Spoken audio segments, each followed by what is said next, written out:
এসেছিলাম আমরা আমাদের ভাষা কথা জ্ঞান সবকিছু।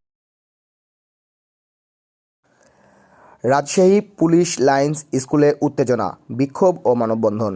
রাজশাহীর শহীদ মামুন মাহমুদ স্কুল অ্যান্ড কলেজের অধ্যক্ষকে নিয়ে আবারও জটিলতা তৈরি। বরখাস্তকৃত অধ্যক্ষকে ফিরিয়ে আনার ঘটনায় দুপক্ষের মধ্যে উত্তেজনা বিরাজ করছে। বৃহস্পতিবার সকালে এ নিয়ে ভারপ্রাপ্ত অধ্যক্ষের পক্ষের শিক্ষক শিক্ষার্থীরা বিক্ষোভ মিছিল ও মানববন্ধন করেছেন। এ সময় বরখাস্তকৃত অধ্যক্ষ গোলাম মাওলাকে গ্রেপ্তারের দাবি জানানো হয়।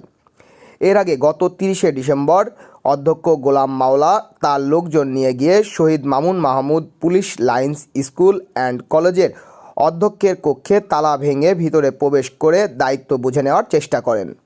এই ঘটনার প্রতিবাদে ও জড়িতদের গ্রেপ্তার ও বিচারের দাবিতে মানববন্ধন ও বিক্ষোভ কর্মসূচি পালন করা হয়েছে।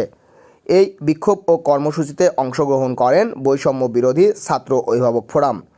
এর আগে গত 5 আগস্টের পরে অধ্যক্ষ গোলাম মাওলাকে অবৈধভাবে বরখাস্ত করা হয়। দায়িত্ব দেওয়া হয় জুনিয়র এক শিক্ষককে। এই ঘটনার পর থেকে প্রতিষ্ঠানটিতে চরম উত্তেজনা বিরাজ করছে। আজ সকালে মানববন্ধন ও বিক্ষোভ শেষে বিভাগীয় কমিশনার ও জেলা প্রশাসক বরাবর একটি স্মারকলিপি প্রদান করেন বৈষম্য বিরোধী ছাত্র অভিভাবক ফোরাম।